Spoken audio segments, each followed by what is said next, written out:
J'espère que vous m'entendez bien.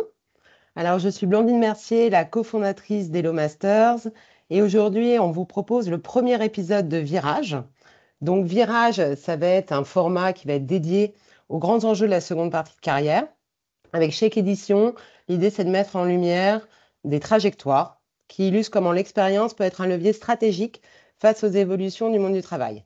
Aujourd'hui, on va s'intéresser à un rôle encore peu connu, mais essentiel dans l'accompagnement des entreprises en transformation ou en forte croissance, c'est celui d'operating partner. Pour décrypter ce rôle et ses opportunités, j'ai le plaisir d'accueillir Franck Roger. Bonjour Blandine, bonjour à toutes, bonjour à tous. Franck, est-ce que tu veux bien te présenter rapidement? Oh oui, avec plaisir. Donc j'ai 51 ans, donc je suis inscrit sur moi-même sur la plateforme. Donc j'ai plutôt un background, on va dire, de pilotage d'entreprise, DBU, aussi bien en France qu'à l'international, avec côté anglo-saxon. Et je dirais que j'ai une fibre à la fois sur le B2B et je suis à la fois un passionné et très impliqué sur la formation, mais la formation impactante. On aura peut-être l'occasion d'en reparler, mais qui dit formation impactante dit finalement, si je me forme, c'est pour avoir des résultats, que ce soit en formation initiale ou que ce soit en formation continue ou tout au long de la vie. Voilà, donc j'ai eu le plaisir dans ma carrière d'occuper des fonctions de direction sur la formation et donc là, je pilote, j'ai été cofondateur et donc je suis DG de l'Operating Partners Academy, dont nous aurons sans doute l'occasion de reparler. Mais oui, nous allons en parler dès maintenant. Donc, Operating Partner Academy, c'est une structure qui est spécialisée dans la formation et dans la certification pour les profils appelés à occuper ce métier. Alors, on a envie d'en savoir un petit peu plus sur ce métier qui vient a priori des US. Pour commencer, est-ce que tu pourrais nous donner une définition précise du métier d'Operating Partner, s'il te plaît? Alors, tu as raison d'insister hein, sur le terme métier, parce que souvent on parle de posture, on parle de rôle, mais on va voir ensemble que c'est un véritable métier qui a des fondements, qui demande un certain nombre de compétences, et on aura l'occasion notamment de le positionner à travers finalement aussi ce qu'il n'est pas. Donc on aura l'occasion de parler certainement de mentorat, de coaching, de management de transition. Alors, on va essayer de partir d'une définition, et puis on va petit à petit peut-être progresser finalement pour voir où en est ce métier aujourd'hui, parce que c'est un métier récent, hein, comme tu l'as dit. Alors, la définition du métier, il y en a plusieurs, mais finalement, la définition qui fait, je dirais, qui réunit un petit peu tout le monde, c'est une personne qui va s'engager en tant que copilote auprès d'un entrepreneur sur un plan de développement, un plan de création de valeur, et surtout qui va s'engager sur les résultats et sur la mesure des résultats. Donc on va voir qu'il y a effectivement une posture qui est de création de valeur et qui est quelque chose qui dépasse finalement des métiers qu'on connaît, par exemple comme le métier de consultant. Le métier de consultant va être de proposer un certain nombre de solutions. À la différence de ça, l'operating partner, lui, va aller sur l'exécution opérationnelle. Alors, il ne sera pas forcément un expert de l'ensemble des données, mais il va être un petit peu un chef d'orchestre, un entraîneur, et il va amener justement ces résultats sur lesquels il sera jugé. Donc, finalement, c'est un métier presque, je dirais, de gagnant-gagnant, puisque l'operating partner va être rémunéré, on le verra, notamment en fonction de ses résultats. Alors, tu le disais à très juste titre, c'est pas forcément un métier connu aujourd'hui. Moi, c'est un métier que j'ai connu il y a très peu de temps finalement, hein, il y a 3 4 ans. Je travaillais déjà sur l'accompagnement des entreprises dans une business school dont je dirigeais la partie formation continue. Euh, et dans ce que je voyais sur l'accompagnement du dirigeant, pour moi, il y avait un manque sur le côté rompre la solitude du dirigeant et l'engagement presque comme un père PAIR. Et c'est là que j'ai découvert ce métier d'operating partner. Donc peut-être que la plupart d'entre vous ne le connaissent pas encore et je vais dire c'est normal. Il y a encore une partie sensibilisation sur ce métier. Pour l'origine, on va dire l'origine principale, on va la retrouver aux US sur une période post-2008, on va dire post-subprimes, où il va y avoir en fait les fonds d'investissement qui, voyant arriver un contexte un petit peu difficile, se sont dit comment on va sécuriser les investissements qu'on a faits auprès de nos participations. Et là, ils ont eu une idée très pragmatique. Hein, on peut aimer, pas aimer les US, peu importe, mais ils ont toujours une vision pragmatique et ils se sont dit, finalement, qui de mieux qu'un entrepreneur qui l'a déjà fait pour accompagner les CEO de nos participations, leur faire gagner du temps, leur éviter des erreurs, leur ouvrir leur réseau et créer de la valeur. Et c'est comme ça qu'est né le métier d'operating partner. Donc, vraiment porté au niveau des US par les fonds. Ça a eu beaucoup de succès. Ça a permis à un certain nombre de participations, on va dire, de sortir de cette période un peu compliquée avec des résultats très positifs. Et on s'est dit, finalement, le métier était né. Alors, c'est vrai qu'on est sur foncièrement un marché qui est différent des US, puisque je dirais aux US, la plupart, voire la quasi-totalité des entreprises ont des fonds dans leur board, hein, que ce soit des petites entreprises, des grosses entreprises. Et donc, finalement, ces fonds étaient les acteurs principaux de la mise en place de ce métier. Si on regarde un peu notre marché européen et spécifiquement français, on a une tendance qui est un petit peu différente puisqu'on a des fonds d'investissement, on a une multiplication au niveau de fonds d'investissement, que ce soit des VC, que ce soit du private equity, mais toutes les entreprises n'ont pas forcément des fonds d'investissement à leur board, et ces dirigeants d'entreprise, notamment, on va le voir, des startups, scale-up et surtout PME et ETI, dans un contexte actuel qui demande finalement des résultats et qui demande de l'accompagnement, vont également faire appel à des operating partners. Donc, on va voir qu'il y a au final différents canaux d'exercice du métier d'operating partner. Mais voilà, en synthèse, on est donc sur un métier qui est un métier récent, qui est venu au niveau des US, qui est arrivé, on va dire, en France il y a environ une dizaine d'années, avec une grosse partie sensibilisation. On voit également une tendance, peut-être qu'on en parlera tout à l'heure, mais avec une accélération, même si c'est un métier de niche, avec un nombre de missions, avec un nombre d'operating partners qui s'est accéléré dans le métier de l'accompagnement ces derniers temps. Voilà un petit peu cette origine et ce métier et cette définition. Alors, si tu le veux, c'est très oui. clair pour nous, mais peut-être qu'on aurait besoin que tu puisses nous préciser, parce que le métier a l'air quand même d'avoir un large spectre en termes de responsabilité. On se demande un peu quelles sont les compétences et quels sont les talents clés. Est-ce que c'est fait pour tout le monde finalement de devenir operating partner? Alors, est-ce que c'est fait pour tout le monde? Non. Et je dirais heureusement, hein, tous les métiers ne sont pas faits pour tout le monde. Ce qui est important, effectivement, tu as raison, c'est peut-être de regarder un peu quel est le profil et quelles sont les compétences, et notamment par rapport aux gens qui sont présents ici, on va voir que il y a aussi une certaine question d'expérience qui est importante dans ce métier. Alors, je m'explique. D'abord, dans les operating partners qu'on va trouver, on va dire finalement, il y a deux typologies de parcours.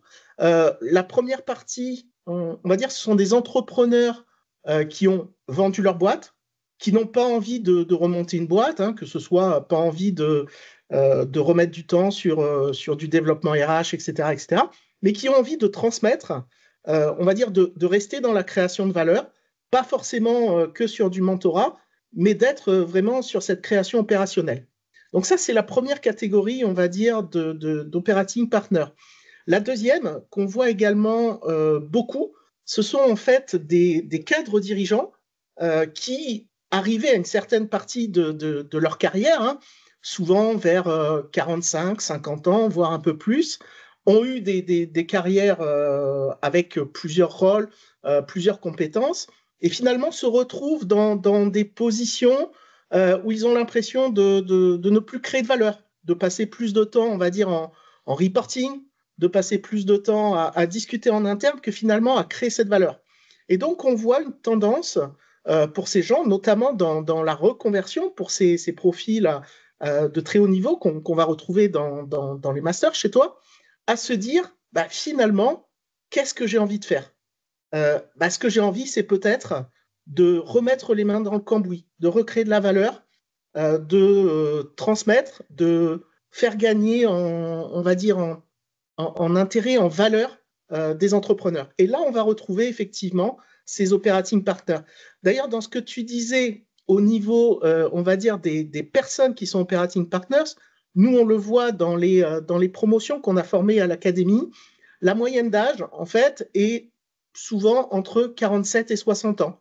Certains ont un petit peu moins, d'autres ont un petit peu plus, mais on va dire, globalement, la majorité des personnes se retrouvent à ce moment-là de leur parcours. Ce sont Alors, des masters. ce sont des masters. Hein. Quand on regarde en fait le profil des gens qui sont inscrits sur le réseau et le master, finalement, ce sont des gens qui, à un moment de leur carrière, se posent des questions sur la volonté de changer peut-être de direction. Alors, bien entendu, hein, c'est pas fait pour tout le monde. On le verra, ça requiert déjà un certain nombre de compétences, qu'elles soient en hard skill ou en soft skill. Notamment, on va dire, sur la maîtrise des différents sujets d'entreprise qu'on a fait. On ne va pas forcément aller rechercher, on va dire, un directeur IT qui n'a fait que de l'IT toute la partie de sa carrière, qui est un excellent expert, mais qui peut-être n'a pas la vision complète d'un operating partner. On va vraiment aller chercher des Et gens ça, Franck, qui ont cette si je richesse. peux, si je peux me Oui. permettre, c'est peut-être ce qui fait la grande différence avec un profil de manager de transition. Tu as raison. Alors, sur les managers de transition, qui est un métier également où il y a de plus en plus de personnes qui se positionnent, d'ailleurs, se pose la question pour échanger avec un certain nombre d'acteurs de ce management de transition. Aujourd'hui, les missions, c'est pas toujours facile de les trouver à hauteur. Parfois, la rémunération n'est pas forcément à la hauteur aussi des compétences. Et tu as raison, on va retrouver dans ce management de transition euh, parfois des experts qui soient des experts financiers, des experts IT.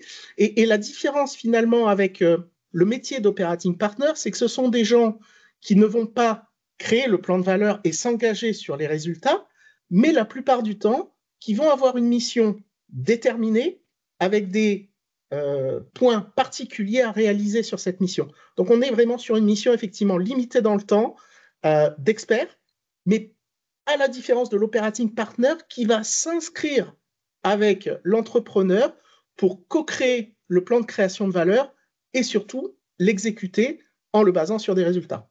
Donc, Donc, il y a une j'espère que notion, cette il y a une différence, notion un effectivement, petit peu paraît claire. plus long terme, peut-être, si je peux me permettre, parce que, en fait, peut-être pour qu'on comprenne tous un petit peu mieux le champ d'intervention Mhm. et le scope qui va y être associé, c'est à quel moment et dans quel contexte un fonds d'investissement ou une entreprise va-t-elle faire appel à un operating partner? On dit souvent que dans le management de transition, c'est un moment où c'est urgent et important, et c'est souvent sur une période assez courte. Est-ce que c'est la même chose? Quelle est la temporalité et quel est aussi peut-être le projet qui se cache derrière à chaque fois? Alors, tu as raison, effectivement. Alors, l'operating partner va souvent arriver à un moment pivot de l'entreprise. Alors, moment pivot qui peut être soit de la croissance à gérer, de l'hypercroissance, une préparation de session d'entreprise. Mais l'idée constante, c'est qu'il va y avoir en fait, soit effectivement, si on parle de canal de métier, euh, un but pour un fonds qui peut être soit d'aller faire une due diligence par rapport à une de ses futures participations, soit de mettre en place des éléments, on va dire, de préparation de session. Mais ce qui est constant, effectivement, c'est que l'operating partner va arriver, alors il va arriver en tant que pair, parfois sur une mission qui peut être plus longue, tu as raison, que le management de transition, mais qui de toute façon va quand même être limité dans le temps. Et ça, c'est un élément important, c'est-à-dire que euh, l'operating partner, il est là et c'est un contrat économique finalement qui est passé entre les parties pour aller créer de la valeur. À partir du moment où je dirais la création de valeur économique est moins forte, parce que par exemple, c'est tout bête, mais au bout d'un an ou 2 ans, s'il y a un accompagnement, alors l'accompagnement, peut-être qu'on va aussi revenir dessus, n'est pas forcément 100% du temps, 100% full-time. Un operating partner peut très bien mener jusqu'à 3 ou 4 missions en parallèle. Au contraire, ça va enrichir un petit peu, je dirais, les missions où il intervient. Mais globalement, il y a forcément un moment où la relation entre l'entrepreneur et l'operating partner va peut-être être un peu moins sur la performance économique, le développement de valeur, et là, il vaut mieux que l'operating partner s'arrête. Donc, on a effectivement des missions qui peuvent être à la fois différentes du management de transition et qui sont des engagements peut-être un petit peu plus longs, un petit peu plus également souvent distendus sur le temps. Souvent, un manager de transition va avoir des missions, on va dire, qui vont le prendre full-time. Un operating partner va avoir ce temps justement de réflexion, d'infusion auprès d'autres choses. Mais l'accompagnement peut être effectivement plus long qu'une mission de management de transition, d'autant plus que, n'oublions pas, l'operating partner va avoir une partie de sa rémunération qui va être sur les KPI déterminés. Donc forcément, si on met des KPI sur l'évolution de l'EBITDA notamment, eh bien, il va y avoir des périodes d'accompagnement qui vont pouvoir aller jusqu'à 12, 18, voire 24 mois. Ça répond D'accord. un petit peu à ta question, Oui, Blandine? oui, oui, c'est très clair. Donc, c'est pas une association. Il y a quelques similitudes avec le management de transition, mais ce qu'on peut retenir surtout, c'est ça nourrit un portefeuille d'activités, donc on peut avoir plusieurs missions d'operating partner. Et ça, c'est extrêmement intéressant. Donc, ça me permet de rebondir sur ma question suivante.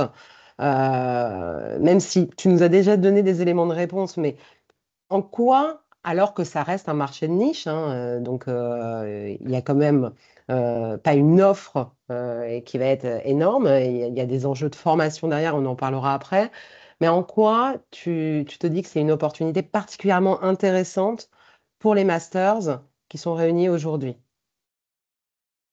Alors, bah, je dirais le premier enjeu, c'est l'expérience cumulée de ces masters qui présente un vrai intérêt pour le marché. C'est-à-dire qu'à un moment donné, tout ce qui a été fait par des gens qui l'ont fait au sens anglais, hein, have done it, va permettre de créer de la valeur. Donc, aujourd'hui, je pense que l'intérêt des masters, c'est justement de valoriser cette compétence qui a été acquise, cette expérience au service finalement du marché et du développement. De toute manière, c'est un marché, l'accompagnement de l'entrepreneur, hein, si tu regardes les chiffres, il continue à être en développement, hein, selon tous les axes. Si tu prends tous les métiers de l'accompagnement du dirigeant, ça continue à se développer. On voit que les projections également jusqu'à 2027-2028 sont positives.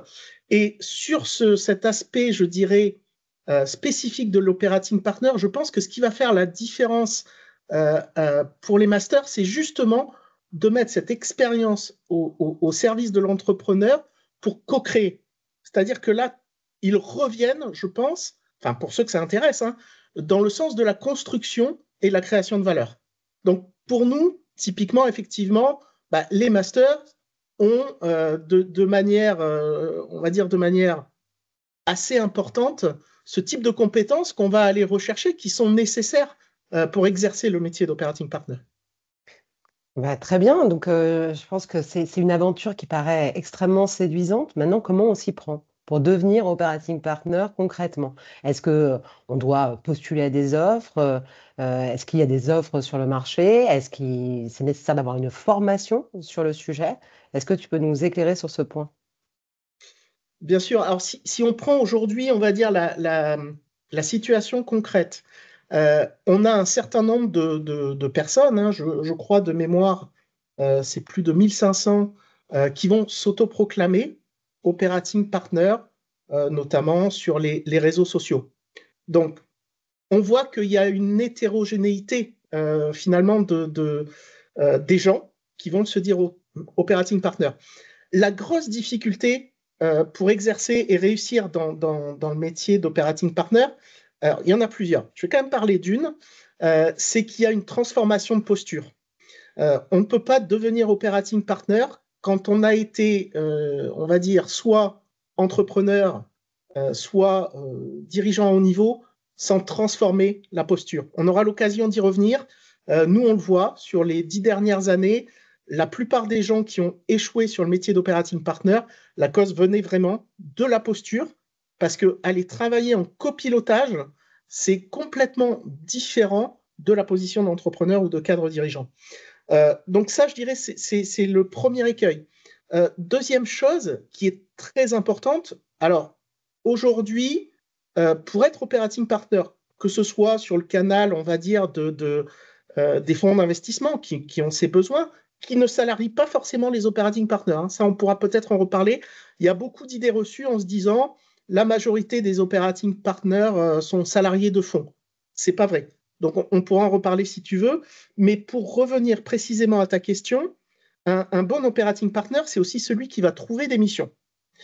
Trouver des missions, ça veut dire faire partie d'un écosystème, maîtriser le réseau, donc que ce soit le réseau des LPs, donc les limited partners, les investisseurs, qui te permettent d'ouvrir des portes aussi au niveau des fonds et des GPs, des general partners qui prennent les décisions, que ce soit au niveau des entrepreneurs en direct, tu as besoin d'avoir accès à ce réseau. Et trouver des missions, aujourd'hui, et dans le contexte actuel, on voit que ça va être de plus en plus difficile. Donc, l'académie va amener, si tu veux, sur le développement de cet écosystème. Ensuite, pour nous, et c'est pour ça qu'on a créé ce premier référentiel européen, c'est un métier qui est un métier exigeant, qui demande un certain nombre de compétences, et ces compétences, si elles ne sont pas acquises, bah, ça va se ressentir sur le développement même du métier d'operating partner, et tu vas avoir en fait une insatisfaction, on va dire, au niveau des clients, ce qui sera très, on va dire, très négatif pour ce métier-là.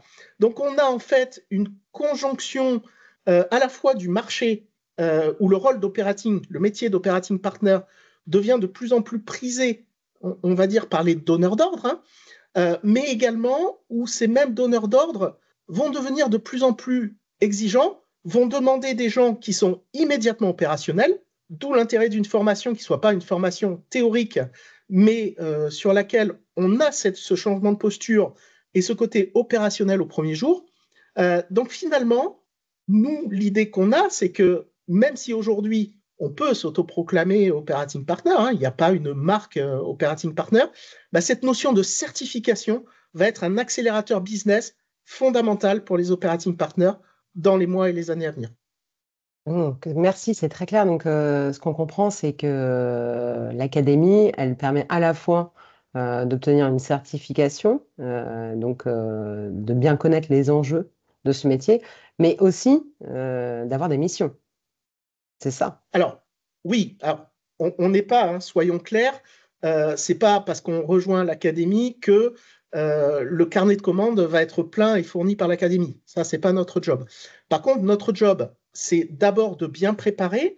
Et ce que tu disais, oui, cette première phase de formation, alors même si on l'appelle formation, moi, ça me gêne un petit peu pour avoir vécu pas mal dans le monde de la formation, c'est qu'on n'est pas sur une formation descendante, mais on est vraiment sur la formation action et on va dire, de l'expérientiel au service de la performance. Ça veut dire quoi? Ça veut dire que les gens qui vont venir vers ce métier, alors on a beaucoup bossé hein, sur le programme, mais d'abord on a fait des choix forts. Le premier choix fort, c'est d'avoir une formation qui est en part-time, qui permet en fait à la fois de continuer le métier qu'on a, ou d'assurer finalement sa reconversion progressive, et de se donner le temps finalement de muter sur ce métier d'operating partner.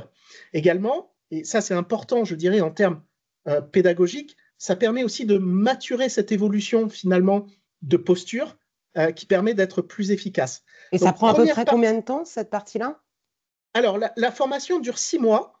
Donc, en fait, pour simplifier, hein, je dirais, on est sur une volonté de formation, on va dire, qui ne soit pas du mass market. Ça ne nous intéresse pas de former des centaines de personnes sur un marché qui ne saurait pas récupérer toutes ces personnes formées. Donc, on fait des petites promotions de 10 à 12 personnes avec une sélection assez forte, hein, puisqu'il y a tout un process pour rentrer dans l'académie qui se termine en fait par un jury professionnel qui valide ou pas le profil.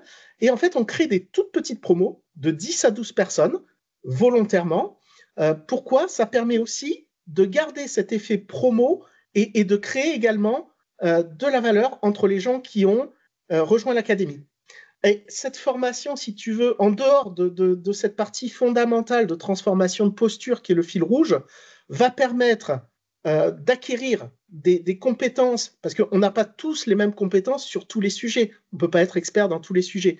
Par contre, on va vous donner, on va dire, les compétences vraiment fondamentales. Quand je dis fondamentales, c'est du haut niveau, hein, mais c'est ce qui va vous permettre de faire votre métier, notamment sur des leviers de performance comme la finance, le M&A, la transformation des organisations, l'IA appliquée dans tous les business de l'entreprise, le côté RSE impactant, et surtout, on va également, en même temps, vous donner tout un tas de tips qui sont faits par des operating partners confirmés, qui vont notamment vous expliquer des boîtes à outils, vous donner des méthodos, mais des méthodos dans le sens création de valeur, pas une méthodologie qui soit une méthodologie théorique. Et le plus important, si tu veux, sur cette première phase, et c'est pour ça que j'insiste dessus, c'est que pour sortir avec le certificat de l'Operating Partners Academy, il y a une mission qui est effectuée à la fin, que l'académie trouve avec un CEO qui va être accompagné par l'Operating Partner en formation. Quand je dis accompagné, on va mettre volontairement un peu en tension la personne qui veut devenir operating partner, parce que c'est la vraie vie. Si un entrepreneur t'appelle, c'est pas pour avoir une solution dans 6 mois. Donc c'est une mission très condensée à la fin du parcours qui va durer entre 2 et 3 semaines et qui amène à un plan de création de valeur sur lequel l'operating partner va s'engager. Et c'est ça qui va être présenté devant un jury professionnel et qui donne le certificat. Avantage qui n'est pas négligeable, et on l'a vu avec les premières promos qui sont déjà sorties, c'est que finalement, si cette mission est bien réalisée de préparation d'un plan de création de valeur, eh bien, on a régulièrement, en fait, la première mission qui est trouvée, puisque le CEO va dire, si quelqu'un m'a fourni les bons éléments, il est prêt à s'engager sur les résultats, je suis convaincu et on va démarrer ensemble. Donc ça, c'est la première partie. Et tu as raison, on a effectivement aussi une seconde partie qui est d'abord une implication très forte de l'académie et finalement des engagements marketing, etc., pour sensibiliser au métier d'operating partner, pour aller également développer cette notion de métier dans, on va dire, dans tout l'écosystème, que ce soit les associations professionnelles, que ce soit les institutions, et également en dehors de cette partie networking, accélérateur de business, une plateforme de mise en relation qui permet en fait de pouvoir avoir accès à des missions qui sont déposées soit à travers des fonds d'investissement par leur participation, soit directement par des entrepreneurs. Donc, tu as raison, c'est-à-dire que quand tu rentres dans Operating Partners Academy, finalement, tu ne viens pas chercher juste une formation, parce que sinon, il n'y aurait pas d'intérêt, mais tu viens chercher un accélérateur business. Et un écosystème. C'est ce Et un ce qu'on en écosystème. comprend. C'est Tout à super. fait. Alors, il y a une question qui nous brûle les lèvres, en tout cas qui me brûle les lèvres. Ça gagne combien un operating partner? La très bonne question. Alors, je vais revenir, je vais en profiter pour ça. Alors, tu vas voir que je vais te faire une réponse sans faire une réponse, parce que, en fait, comme on est sur un métier de création de valeur, la rémunération est très variable. Mais je vais quand même donner des pistes et en plus faire un teasing, puisqu'on en parle pendant la formation, hein, sur justement comment présenter de la valeur en tant qu'operating partner. La première des choses, tout dépend on va dire, ton canal d'exécution. Je disais tout à l'heure, il y a une idée reçue où les operating partners seraient exclusivement des salariés de fonds d'investissement. Ce n'est pas le cas, puisqu'on l'a vu, il y a déjà 2 canaux principaux entre les fonds qui vont faire appel pour leur participation et les entreprises en direct. Ça, c'est déjà la première scission.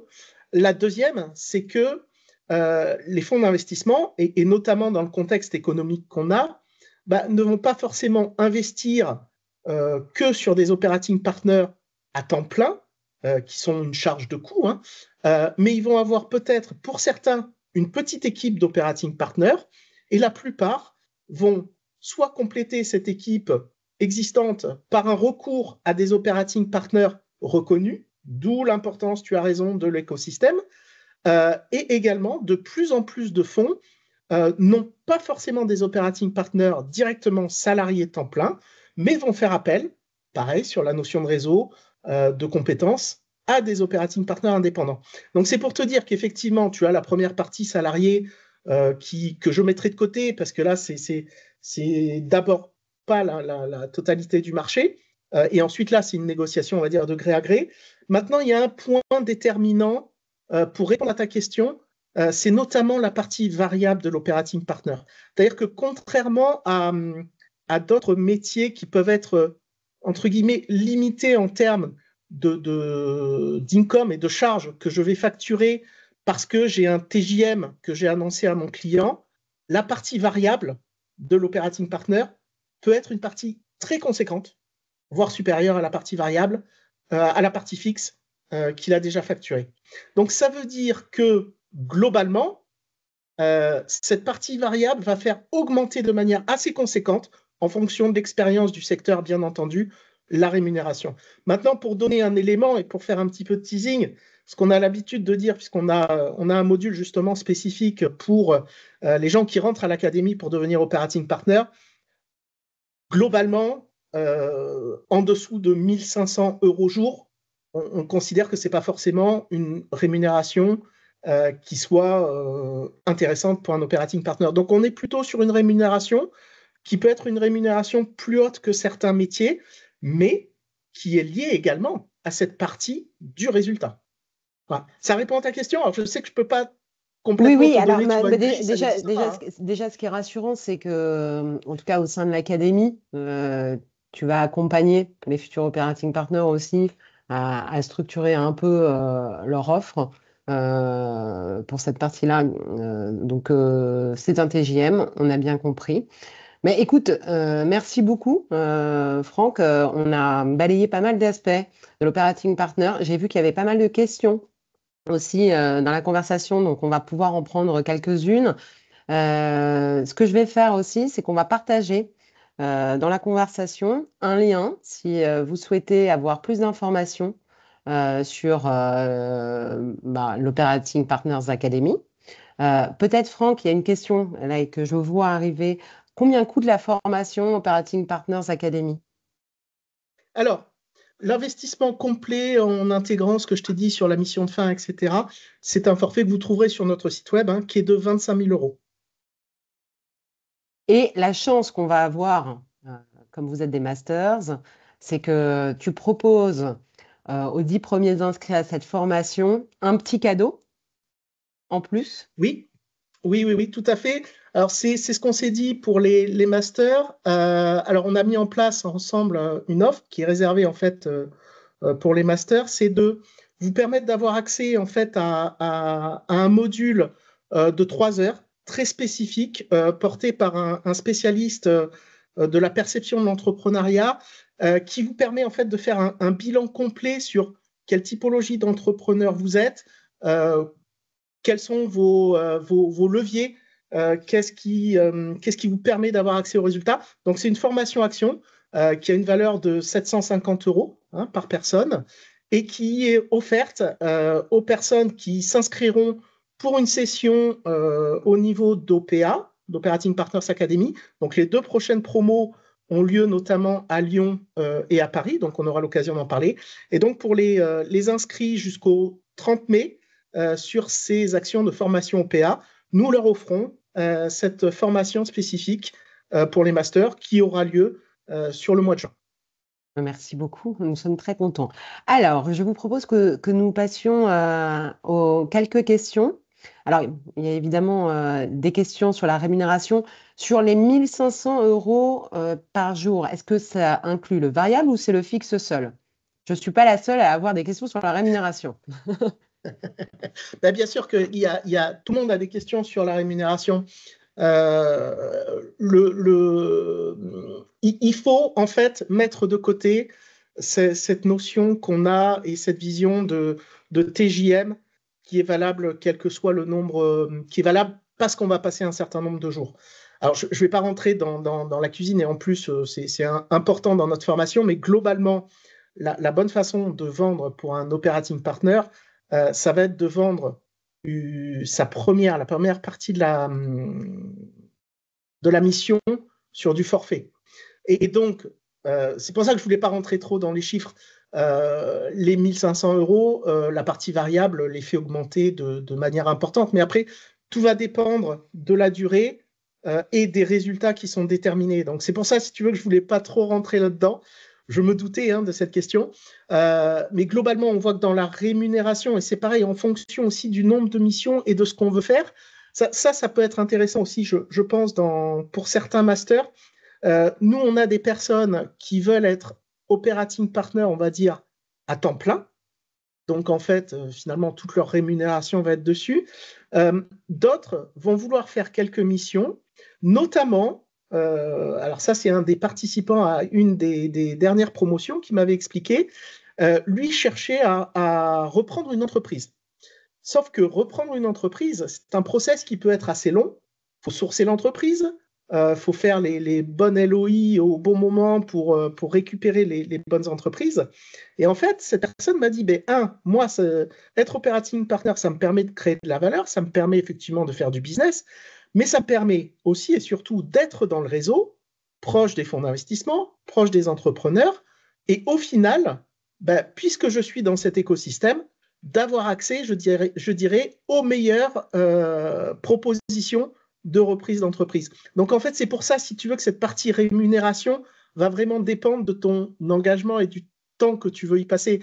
Oui, On a des... et de l'enjeu qui se cache derrière, parce que c'est très intéressant aussi de voir ça comme un tremplin sur Oui, un projet oui, qui viendra oui, peut-être un oui. peu plus tard, comme une reprise d'entreprise, effectivement. Oui. Euh, d'accord. Alors, cas de figure, je partage, tu vois, ça me traverse aussi l'esprit. Cas de figure qu'on a eu, c'est des gens qui viennent, qui commencent leur mission d'operating partner, ils font leur mission, et en fait, l'entreprise en face dit écoutez, ça passe bien, enfin, moi je vous veux, mais je ne vous veux pas comme operating partner, je veux vous embaucher, je vous fais une proposition. C'était pas prévu, Et est-ce que ça arrive pourquoi souvent? pas? Parce qu'on nous dit que ça arrive souvent dans le management de transition. Est-ce que ça arrive souvent sur le métier d'operating partner? Alors, est-ce que ça arrive souvent? Je pense qu'on n'a pas assez de data pour te dire souvent ou pas. Nous, à notre échelle, c'est arrivé plusieurs fois. Euh, la plupart du temps, les gens ont refusé parce que justement, ils voulaient garder cette position un petit peu, si tu veux, indépendante d'operating partner et de pouvoir avoir plusieurs missions en même temps. Nous, on n'y pensait pas au départ. Maintenant, ça s'est passé. Alors, après, libre à chacun de passer ou de valider. On a eu aussi le cas, si tu veux, d'administrateur indépendant. Donc, on n'a pas trop parlé, tu vois, de cette fonction, de ce métier, qui est aussi un métier différent de l'accompagnement des entrepreneurs avec ces administrateurs indépendants qui font partie de board, qui normalement sont beaucoup moins dans l'opérationnel, puisque justement, on ne vient pas les chercher pour être dans l'opérationnel, mais on vient les chercher justement sur cette réflexion, participer sur les board meetings, sur ces éléments-là. Et on a des administrateurs indépendants qui sont venus nous voir en disant ouais, mais moi j'ai envie d'aller créer de la valeur, donc j'ai envie d'aller vers le métier d'operating partner. Donc on voit un petit peu que ces différents métiers, il n'y a pas forcément une frontière qui est totalement fixe. En revanche, si on veut faire un métier spécifique, il faut vraiment se former là-dessus. C'est-à-dire qu'aujourd'hui, il y a par exemple des très bonnes formations d'administrateurs indépendants, même si tout le monde n'a pas fait des formations. Et aujourd'hui, être operating partner, à ma connaissance, nous sommes la seule académie en Europe à faire ça. Alors, en tout cas, Operating Partner, ça peut être une activité en soi, ça peut être complémentaire à des organes de gouvernance, conseil d'administration, board advisory, ou ça peut être la préparation d'un projet entrepreneurial pour se créer un premier réseau. Il y a des questions aussi qui vont toucher le statut d'Operating Partners entre indépendants ou salariés. Est-ce qu'il y a un statut à privilégier? Euh, c'est quoi le standard finalement? Alors, on va trouver, on va dire, trois cas de figure, trois ou quatre cas de figure de manière générale.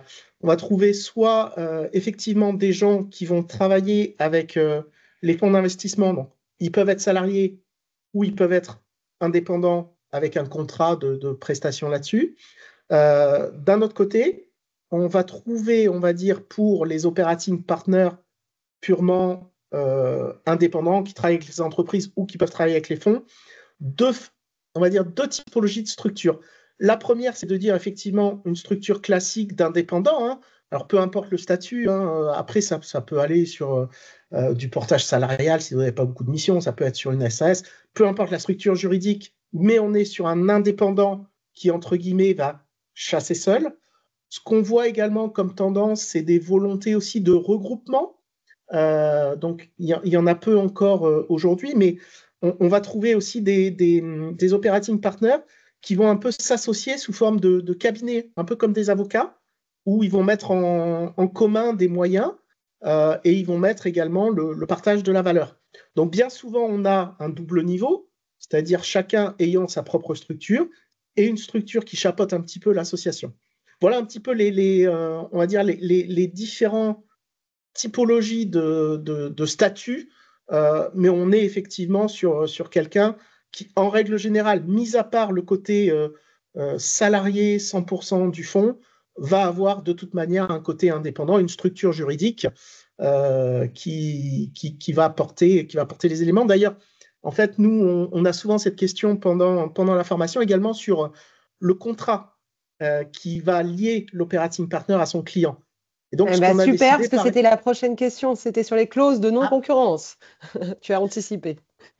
alors, là, je n'étais pas sur les clauses de non-concurrence, mais on va y venir aussi. Mais c'est notamment aussi, il y a quelque chose de très important.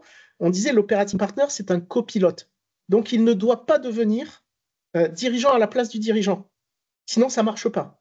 C'est-à-dire que si le dirigeant n'effectue pas sa mission de dirigeant, l'association, le binôme avec l'operating partner ne fonctionnera pas. Et dans ce cas-là, il vaut mieux pas prendre la mission parce qu'il y a des responsabilités de gestion de faits, si tu veux, de choses comme ça qui peuvent être faites. Les clauses de non-concurrence, oui, on va en retrouver, mais de manière assez classique, comme dans beaucoup de contrats. Certains clients pouvant te demander des clauses de non-concurrence, mais c'est quand même assez rare et elles vont être forcément limitées, puisque le principe est quand même la liberté d'exercice. Donc, après, c'est la négociation, mais on est plutôt effectivement dans le cadre de l'operating partner, entre guillemets, indépendant, sur des contrats relativement classiques avec certaines spécificités dont je te parlais, qui est le risque hein, de la responsabilité, notamment de fait. D'accord. Donc, juste pour terminer sur les clauses de non-concurrence, on peut se dire qu'elles vont plutôt concerner des aspects de confidentialité que de non-concurrence directe. Bien sûr, et après c'est de la négociation. Effectivement, si on a un fonds qui fait appel à un operating partner pour aller gérer, je dirais, la totalité de ses lignes de participation sur un secteur donné, bon, mais il est tout à fait possible dans la négo d'avoir des clauses de non-concurrence. Très bien. On va prendre une dernière question. Est-ce que des profils sans expérience consultants pourraient devenir operating partner Alors, des profils. ou se positionner en tout cas sur la formation OPA? Alors attends, juste, je vais relire la question que tu parles. Des profils sans expérience consultant. Ça veut dire des profils sans expérience de cadres dirigeants et qui sont consultants, c'est ça la question? Je pense que le sens de la question, c'est des profils sans expérience de mission de consulting, que ce soit de l'ordre du management de transition, de l'accompagnement de Oui, dirigeants, oui. ou sans avoir été dirigeants eux-mêmes, pourraient se positionner. Alors là, il y a plusieurs cas de figure. Si les personnes n'ont pas été consultants, enfin, c'est pas un prérequis d'être consultant, hein, puisque ce qu'on a identifié au contraire en prérequis, c'est plutôt de l'expérience soit d'entrepreneur, soit de cadre dirigeant. Donc des gens qui n'ont pas été consultants, c'est pas un problème. Ça, c'est la première des choses. Après, des gens qui n'ont pas été dirigeants, ça va être compliqué sur le métier d'operating partner. Mais moi, ce que je proposerais, parce que ça fait partie du processus, je dirais, d'accompagnement hein, qu'on a sur chaque candidat, c'est de ne pas hésiter à nous contacter. Et nous, on discute du parcours très librement. Et nous, notre intérêt, finalement, c'est de ne pas amener les gens dans le mur.